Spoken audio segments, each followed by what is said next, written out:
दोस्तों हम लोगों का अगला क्वेश्चन है, किसी गोलीय दर्पण तथा किसी गोलीय पतले लेंस दोनों की फोकस दूरी जो है -15 सेंटीमीटर है। दर्पण तथा लेंस समभौता है। मतलब हम लोगों को ये बताना है कि दर्पण में किस दर्पण की फोकस दूरी निगेटिव होती है और लेंस में किस लेंस की फोकस दूरी जो है निगेटिव होती है या ऋणात्मक होती है।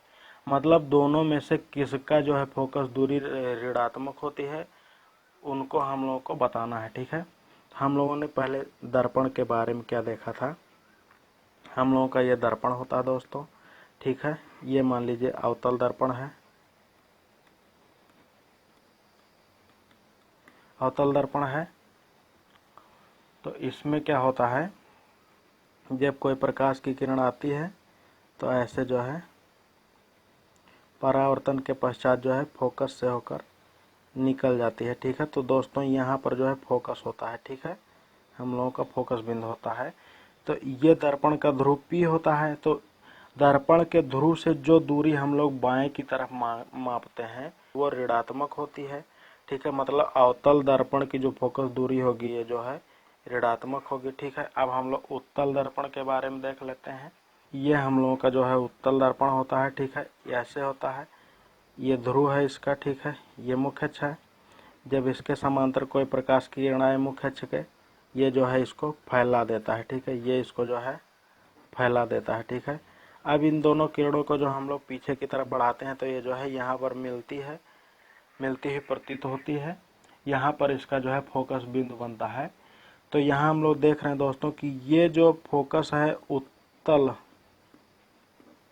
दर्पण का जो फोकस बिंदु है ये दर्पण के ध्रुव के दाहिनी ओर है। ठीक है, दर्पण के ध्रुव के दाहिनी ओर है, मतलब इसका फोकस जो होगा ये धनात्मक होगा। ठीक है, उत्तल दर्पण का फोकस धनात्मक होगा, अवतल दर्पण का फोकस ऋणात्मक होगा। ठीक है दोस्तों, अब हम लोग लेंस के बारे में बात कर लेते हैं। ठीक है, तो लेंस के बारे में क्या होगा, हम लोगों का जो उत्तल लेंस होता है। ठीक है दोस्तों, उत्तल लेंस जो होता है इसमें जब कोई मुख्य अक्ष के समांतर कोई प्रकाश की किरण आती है, ठीक है, तो ये अपवर्तन के पश्चात जो है ऐसे फोकस से जो है निकल जाती है। ठीक है, तो यहाँ से हम लोग देख रहे हैं दोस्तों कि ये जो है प्रकाशीय केंद्र है लेंस का। ठीक है, ये फोकस है F2। ठीक है, तो ये जो फोकस है उत्तल लेंस का, ये जो है प्रकाशिक केंद्र के दाहिनी ओर है। प्रकाशिक केंद्र के दाहिनी ओर है, मतलब ये जो है धनात्मक फोकस दूरी होगी। ठीक है, और अवतल लेंस की क्या होगी, ये अवतल लेंस है, ये उसका प्रकाशिक केंद्र है O, और ये इसका मुख्य अक्ष है। अब इसके मुख्य अक्ष के समांतर जब कोई प्रकाश की किरण आती है तो क्या होता है, ये जो है किरणों को फैला देता है। ठीक है, किरणों को फैला देता, अपसरित कर देता है। ठीक है, इन दोनों किरणों को जब हम लोग पीछे की ओर बढ़ाते हैं तो जो है ये मुख्य अक्ष पर जिस बिंदु पर मिलती प्रतीत होती हैं, ठीक है, यहाँ पर इसका फोकस होता है। तो यहाँ हम लोग देख रहे हैं अवतल लेंस के केस में, ठीक है, तो यहाँ जो है ये जो फोकस दूरी है अवतल लेंस की, ये प्रकाशिक केंद्र के बाईं ओर है। देखिए प्रकाशिक केंद्र के बाईं ओर है, तो ये जो है ऋणात्मक होगी। ठीक है दोस्तों, तो इस तरीके से हम लोगों ने देखा दर्पण में और लेंस में, तो ऋणात्मक फोकस दूरी जो है लेंस की होती है अवतल की। ठीक है, अवतल की ऋणात्मक होती है, और इसमें जो है इसमें भी जो है अवतल दर्पण जो होता है उसकी फोकस दूरी जो है ऋणात्मक होती है अवतल की। ठीक है, अवतल की इसमें भी ऋणात्मक, मतलब दर्पण में भी अवतल की होती है और लेंस में भी जो है अवतल की ही होती है। ठीक है दोस्तों, तो यहाँ से देख लीजिए दोस्तों, देख नहीं पाएंगे आप लोग, तो दर्पण में भी अवतल की ही होती है और लेंस में भी अवतल की होती है। मतलब क्या हुआ कि इसमें कौन सा विकल्प सही होगा, इसमें जो है यहाँ विकल्प देख रहे हैं दोनों अवतल, ये पहला वाला विकल्प जो है सही होगा। दोनों उत्तल ये भी नहीं सही होगा, ये सब जो है बाकी विकल्प गलत होंगे दोस्तों। इस तरीके से हम लोगों ने जो है इसका चौथा सवाल हल कर लिया है। उम्मीद है आप लोगों को अच्छे से समझ में आया होगा। ठीक है दोस्तों, अगला सवाल हम लोग देखते हैं क्या है। हम लोगों का दोस्तों अगला सवाल जो है 5वां है, किसी दर्पण से आप चाहे कितनी ही दूरी पर खड़े हो, कितनी भी दूरी पर खड़े हो, आपका प्रतिबिंब सदैव सीधा बनता है। ठीक है, सीधा प्रतीत होता है। ठीक है, कोई दर्पण है जिससे आप कितनी भी दूरी पर खड़े हो, आपका प्रतिबिंब हमेशा जो है सीधा प्रतीत होता है। ठीक है, तो संभवतः वह दर्पण कौन सा है। ठीक है, हम लोग को बताना है कि वह दर्पण जो है कौन सा है, इससे आपका प्रतिबिंब जो है हमेशा सीधा दिखाई देता है। ठीक है दोस्तों, तो हम लोगों ने जो है एक दर्पण पढ़ा है, उत्तल दर्पण। ठीक है, उत्तल दर्पण पढ़ा है दोस्तों। तो उत्तल दर्पण में क्या, ये हम लोगों का उत्तल दर्पण होता है। ठीक है, ये इसका मुख्य अक्ष होता है, ये इसका जो है ध्रुव होता है। ठीक है, आप लोगों ने इसमें 2 केस पढ़े हैं। एक ये है जब वस्तु अनंत पर रखी हो। ठीक है, अनंत पर जब वस्तु रखी हो तब क्या होता है, यह प्रकाश की किरणों को ऐसे फैला देता है, इसका गुण होता है। ठीक है, इन किरणों को जो हम लोग पीछे की ओर बढ़ाते हैं तो जिस बिंदु पर मिलती है, इस बिंदु पर सीधा, ठीक है, सीधा प्रतिबिंब बनता है, बिंदु के आकार का बनता है। ठीक है, तो यहाँ जो है सीधा प्रतिबिंब बना। ठीक है, दूसरा केस जो है हम लोग इसके बारे में पढ़े थे, ये भी हम लोगों का जो है उत्तल दर्पण ही होता है। ठीक है, उत्तल दर्पण हम लोगों का दूसरा ये भी होता है। इसमें हम लोगों ने पढ़ा था जब वस्तु जो है अनंत और दर्पण के ध्रुव P के बीच कहीं भी रखी हो, मान लीजिए यहाँ पर वस्तु रखी है। ठीक है, यहाँ पर वस्तु रखी है, तो इसमें क्या होता है, जैसे यहाँ से कोई प्रकाश की किरण आई तो ये जो है फैला दिया। ठीक है, इसको हम लोग पीछे की ओर बढ़ाते हैं तो ये जो है फोकस से होती हुई प्रतीत होती है। ठीक, मान लीजिए यहाँ से कोई प्रकाश की किरण आ रही है, ये लग रहा है कि जो है वक्रता केंद्र C से आ रही है। ठीक है, तो ये जो है जिस मार्ग से आएगी उसी मार्ग से वापस चली जाएगी। तो ये दोनों किरणें जहाँ पर कट की हैं, यहाँ पर जो है प्रतिबिंब बना है। ठीक है दोस्तों, तो यहाँ भी जो है सीधा प्रतिबिंब बना है। मतलब कि हम लोगों को क्या समझ में आया कि उत्तल दर्पण से हमेशा जो है वस्तु का प्रतिबिंब सीधा बनेगा। ठीक है, उत्तल दर्पण से। ठीक, लेकिन दोस्तों अभी हम लोगों को एक और चीज़ जो है ध्यान देने वाली बात यह है कि हम लोग जो घर में मिरर यूज करते हैं, जिसमें अपना चेहरा देखते हैं, समतल दर्पण दोस्तों, समतल दर्पण जैसे ये है, उसमें भी तो हम लोगों को हमेशा वस्तु का प्रतिबिंब जो है सीधा दिखाई देता है, तो उसे हम लोगों को नहीं भूलना है। जैसे मान लीजिए ये जो है हम लोगों का, आप लोगों से पूछा गया है चाहे कितनी भी दूरी पर खड़े हों। ठीक है, चाहे कितनी भी दूरी पर, तो हम लोगों का जो है अवतल दर्पण जो है नहीं होगा, अवतल दर्पण नहीं होगा, क्योंकि जो है उसमें अलग अलग दूरियों के लिए अलग अलग तरीके के प्रतिबिंब बनते हैं। ठीक है, इसमें हम लोग देखेंगे ये सीधे जा रही है प्रकाश की किरण, जिस मार्ग से जाती है उसी मार्ग से वापस आ जाएगी। ठीक है, दूसरे प्रकाश की किरण मान लीजिए ऐसे जा रही है। ठीक है, तो ये जो है ऐसे चली जाएगी। ठीक है, यहाँ से जो है ऐसे। ठीक, दूसरी प्रकाश की किरण मान लीजिए यहाँ से जा रही है ऐसे, ये भी इसी मार्ग से वापस आ जाएगी। ठीक है, अच्छा, इन प्रकाश की ये प्रकाश की किरण जैसे पहला वाला जो गया है ये और ये किरणें आगे तो मिलेंगी नहीं। ठीक है, पहला वाला जो ये गया है ये किरण और ये किरण आपस में आगे तो मिलेंगे नहीं, इनको हम लोग जो है पीछे बढ़ाते हैं। ठीक है, पीछे की ओर बढ़ाते हैं तो ये किरणें जो है कुछ दूरी पर जो है ऐसे आपस में कट करेंगी एक दूसरे को। ठीक है, इसी तरीके से दूसरा वाली जब यहाँ प्रकाश की किरण ये गई तो ये भी इसी मार्ग से वापस आ जाएगी। ठीक है, और यहाँ से जैसे ये कोई ऐसे प्रकाश की किरण गई, ठीक है, ऐसे गई तो ये भी जो है ऐसे ऐसे जो है ये परावर्तन के पश्चात जो है ऐसे निकल जाएगी। ठीक है, इसको भी, इन दोनों किरणों को भी जो है हम लोग पीछे की ओर बढ़ाएंगे, ऐसे ऐसे पीछे की ओर बढ़ाएंगे। ठीक है, तो ये किरणें भी एक जगह पर ऐसे कट करेंगी, मान लीजिए यहाँ पर कट की हैं। ठीक है,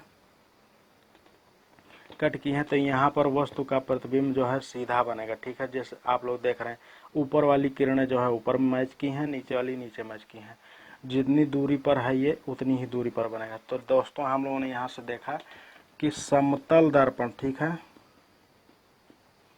समतल दर्पण से भी हमेशा वस्तु का प्रतिबिंब सीधा बनता है, चाहे कितनी भी दूरी पर रखी हो वस्तु, ठीक है।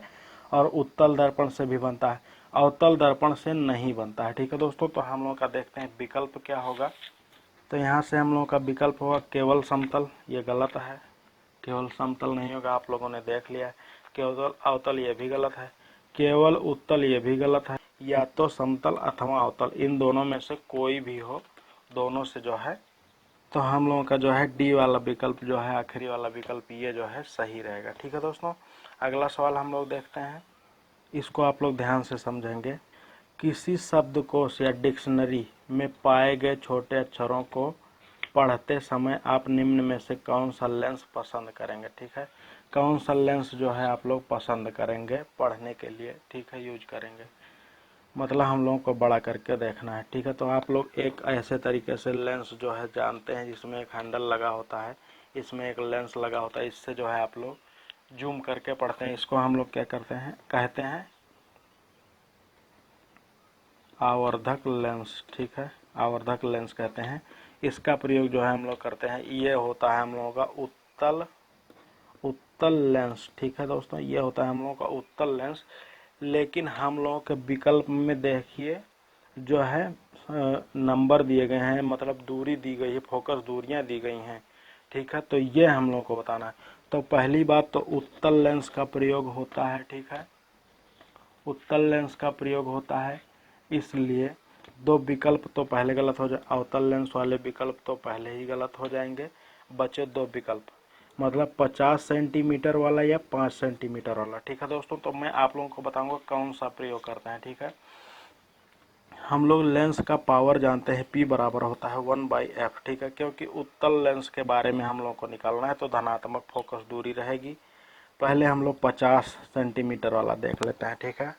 तो यहाँ पर जो है फोकस दूरी पहले 50 सेंटीमीटर रखेंगे, ठीक है, 50 सेंटीमीटर, तो P बराबर हो जाएगा 1/50, ठीक है। तो क्योंकि यहाँ सेंटीमीटर, एक मीटर बराबर होता है 100 सेंटीमीटर, ठीक है। तो हम लोग 1 सेंटीमीटर को जो है 1/100 मीटर लिख सकते हैं, ठीक है, 1/100 मीटर लिख सकते हैं। तो इस तरीके से हम लोग इसको बदलेंगे मीटर में, इस सेंटीमीटर को हम लोग मीटर में बदलेंगे। मैंने आप लोगों को हमेशा बताया है कि यहाँ पर जो है हमेशा फोकस दूरी जब पावर निकालते होंगे तो जो है मीटर में रखी जाएगी, ठीक है। यहाँ से हम लोगों को मिलेगा 1/50/100, ठीक है। तो 50/100, यहाँ से 100 ऊपर चला जाएगा, मतलब मिल जाएगा 100/50, यहाँ से मिलेगा 2 + 2 डायोप्टर, ठीक है। यहाँ से क्षमता पावर जो है हम लोगों को मिला +2 डायोप्टर, ठीक है, +2 डायोप्टर मिला, ठीक है दोस्तों। अगला केस जो है हम लोगों का P बराबर, हम लोग 5 सेंटीमीटर यहाँ पर रखते हैं, 5 सेंटीमीटर, पहले हम लोगों ने 50 सेंटीमीटर रख के देखा, अब 5 सेंटीमीटर, तो P बराबर हो जाएगा 1/f, ठीक है। तो यहाँ पर जो है 1/5 सेंटीमीटर को हम लोग मीटर में बदलेंगे तो 5/100 हो जाएगा, ठीक है। तो यहाँ से 5/100 लिख देंगे, 100 ऊपर चला जाएगा, यहाँ से मिलेगा हम लोगों को 100/5, ठीक है, मतलब 5 × 5 = 5, 20 बार 20 डायोप्टर आएगा प्लस के साथ, ठीक है। P यहाँ से मतलब P बराबर आया +20 डायोप्टर, ठीक है, ये इसका पावर होगा, ठीक है। और इसका पावर क्या आया था, 2 डायोप्टर, ठीक है, 2 डायोप्टर। तो यहाँ से आप लोग देख सकते हैं दोस्तों, यहाँ से आप लोग देख सकते हैं दोस्तों कि जहाँ पर फोकस दूरी जो है 50 सेंटीमीटर थी, उसका पावर केवल 2 डायोप्टर आया, और जहाँ पर फोकस दूरी 5 सेंटीमीटर थी, उसका पावर जो है 20 डायोप्टर आया, मतलब ये ज़्यादा पावरफुल है। इसका मतलब ये है दोस्तों कि हम लोगों को अधिक पावरफुल लेंस का प्रयोग करना चाहिए, जिससे हम लोगों को अच्छे से साफ साफ दिखे, ठीक है दोस्तों। तो यहाँ पर हम लोग इसका मतलब कौन सा यूज करेंगे, 5 सेंटीमीटर फोकस दूरी का उत्तल लेंस, ठीक है, क्योंकि इसका पावर जो है अधिक होगा, ठीक है, इसका पावर अधिक होगा और इसका पावर जो है कम होगा पहले वाले का, ठीक है दोस्तों। इस तरीके से हम लोगों ने 6 सवाल इसमें ये किए, और 7वां जो है हम लोगों ने सबसे पहले जो है कर लिया था। तो उम्मीद है दोस्तों आप लोगों को ये वीडियो पसंद आया होगा और समझ में बहुत अच्छे तरीके से आया होगा। अगर दोस्तों आप लोगों को ये वीडियो पसंद आया है तो प्लीज़ दिल से लाइक करिएगा, जिससे मेरा जो है उत्साहवर्धन होता है और मैं आप लोगों को पढ़ाने के लिए और प्रेरित होता हूँ। और चैनल को सब्सक्राइब करिएगा, जिससे आप लोगों को वीडियो की सूचना जो है मिल जाया करे जब मैं यहाँ से अपलोड करूँ। और इन वीडियोज़ को अपने दोस्तों के साथ शेयर करिएगा, जिससे उनको भी इसका फ़ायदा हो।